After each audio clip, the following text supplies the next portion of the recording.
Good day, folks. This is Greg Judy at Green Pastures Farm. Today, David and I just got through feeding the cows, and we gave them about an acre of stockpile. We're getting down to, this is March 29th, so we've got 2 more days. There's 31 days this year in March, and anyway, I wanted to go over, this bale unroller thing. A lot of people say, oh, I don't want to take time to do that. Well, I'm going to tell you something. I don't know if any of y'all priced fertilizer this spring, or it's actually winter, I guess, still. It's going to be spring soon, but fertilizer prices are not a joke anymore. Just this, in 1 year, they've tripled. How are you going to have any semblance or opportunity to show a profit if you're buying $1,000 a ton fertilizer to grow grass, or for that matter, to try and stay on your farm? It's not going to work. We're feeding, these are bales that were left over for 2 years. So if you find bales and you can get a decent price on them, you can buy them and set them up on posts like this. Those are oak posts. Most of those are 6 to 8 inches, and those particular posts are about 4.5 feet long. You don't need to cut them 5 feet. That's just extra weight that you're carrying around. 4 feet, even if you're buying a 5-foot bale, you can let half a foot stick out on each end. The reason we put them on those posts, folks, is the bottom of these bales, these bales have been here for 2 years. Look at that. Look at the bottom of that bale. It's not rotted one tiny bit. That's 2 years. In a year, it looks like you just bailed them out of the field when you go to feed them. In 2 years, they might turn a little brown, but they're not going to be rotten on the bottom. We just fed 267 cows with a 700-pound four-wheeler, and it's wet out here, and it's going to get wetter. They're talking another 2 inches on Wednesday, and then on Saturday, more rain coming.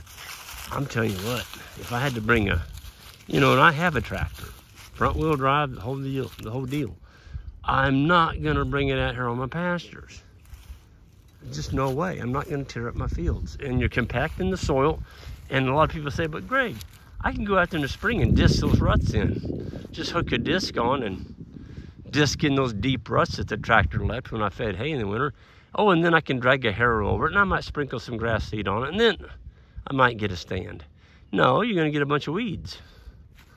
Because you've compacted the soil, you've turned it into anaerobic because there's no oxygen left in the soil. And I want to show you all something. So right here's where we fed, let's see, 1, 2, 3. We were here about 3 days ago. I'll show you something. There was 2 bales unrolled out here. Look at the manure paths out here. And the carbon, they didn't eat it all. I don't want them to eat it all. I want them to leave some, because you got to feed the soil. You got to feed the critters in the soil too. I love this. We did this all the way down this ridge. And so the price, where I was going at this with folks, is the price of fertilizer.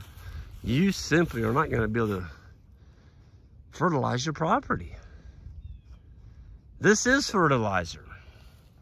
Let your cows work for you, but you've got to spread this hay out. You cannot feed it in a bale ring. That's the dumbest thing there is to do in the world. You're putting all your fertility in a 60-foot circle, maybe 30 foot. You're killing the soil right around the bale ring. How many cows can get around a bale ring? Maybe 20, maybe. And we got 267 head out here. When you enroll, we're only feeding 2 bales. They're being spread out over this whole farm as we go. So the animals are all spread out. There's no stress. Even the little guys, the yearling calves, they get up there, they get them something to eat. They don't get beat on. Get them up around a bale ring, they're going to get beat on. But Greg, what are you going to do about all this manure? You're gonna drag your fields? Folks, you don't need to be dragging your fields. Drag these out, all you're doing is wasting time, money, and energy. And you sure don't need to be wasting fossil fuel. We didn't talk about that. How many of y'all filled up a gas tank lately? I'm telling you what, it's painful.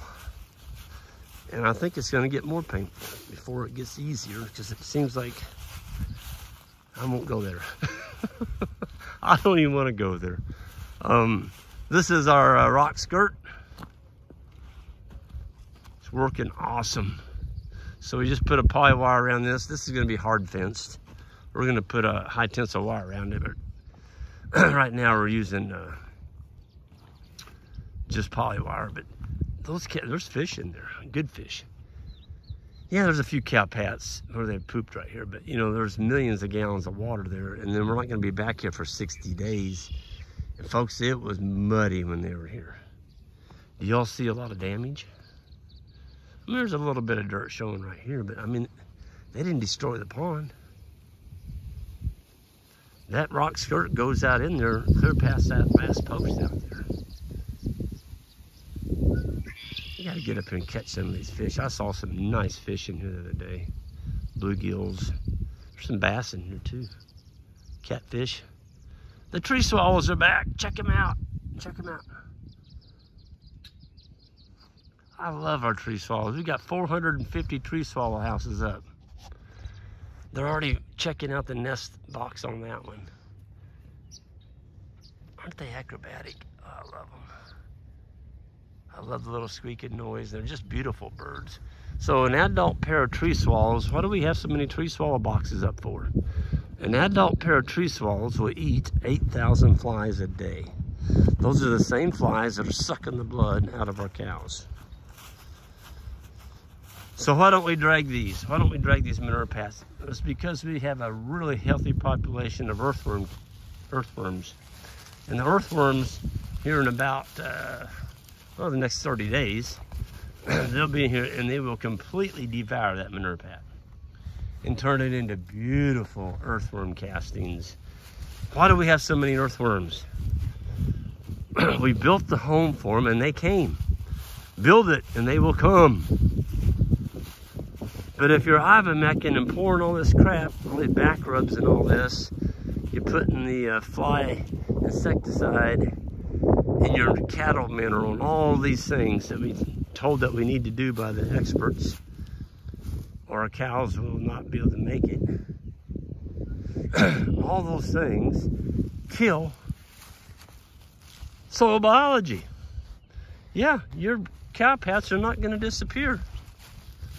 I was on a farm in Texas. The guy was worming his cattle spring and fall. Every single manure path was there for the last 3 to 4 years. They were not breaking down. The fire ants weren't even eating them. Folks, you got a problem. You've taken the most valuable asset right here. I'm gonna take my foot and open this one up. Oh, golly, look at that. Oh. Whew. Man, that's almost as satisfying as chewing into a good juicy steak. Well, you take that right there, folks. I used to say they're worth $1 bill. They're probably worth $2 now with fertilizer prices increasing. But if we can take that manure path, they're dropping 4 of those a day. Cow poops around 4 times a day, assuming he's getting enough to eat. And he's putting those around your property. There's your fertilizer. It's not rocket science. It's really not. We've got to spread the manure out, let the cattle do that. And I can't count the urine patches where they peed out here. There's some more good fertilizer. It's spread out on the land. Don't go bankrupt yourself and build a barn. Put your animals in there all winter long and feed them in there. You got to build the barn. It's going to cost you $50,000 to $70,000, depending how big it is. And now you're working your tail off, feeding those cows in that barn. And guess what? In the springtime, now you got to haul that crap out. No. Let the animals do this, and they're a lot happier and healthier out on the land than they are stuck in a barn. It's a good place for disease. We haven't wormed an animal in 18 years. Did you hear that? 18 years. Haven't wormed an animal. And I just misspoke. It was 2002. That's 20 years. I'm sorry. It's been 20 years. Doesn't seem like it should be that long ago. Folks, this is where it's at. You got to let your cows work for you. If you're going to survive and prosper out here on the land, let your animals do some of this fertilization for you. But you are in control of it. You are in the driver's seat, but you've got to unroll these bales. You want those bale unrollers, or if you want to get them up on a hill, push them down the hill. I don't care. If you're a big stout guy, stack your hay up on top of the hill and push them. Push them down the hill. I don't care how you get it out there, but unroll it. If you're going to go over large areas, I suggest one of those bale unrollers over there. Oh, but Greg, they cost some money. Well, yeah, they do. Go buy a ton of fertilizer. It's not going to go very far. We're talking hundreds and hundreds of tons of carbon rolled out on the land, inoculated with these beautiful manure pads and urine. It's got to grow us more grass. Nitrogen fertilizer guys, they can go swim up a river. I don't care. We don't need them. We really don't need them to stay on the farm and make a good living. So think about what you're doing. The days of cheap fertilizer and cheap fuel are over for the foreseeable future. I don't know. We may be stuck in this deal for a good while, but anyway, folks, I don't want anybody to lose their farm. I don't want you to be forced to sell your cow herd. There is a way around it, and I've just explained it this morning. Go for it. Y'all have a good one. We'll see you down the road, and hit that subscribe button on the way out.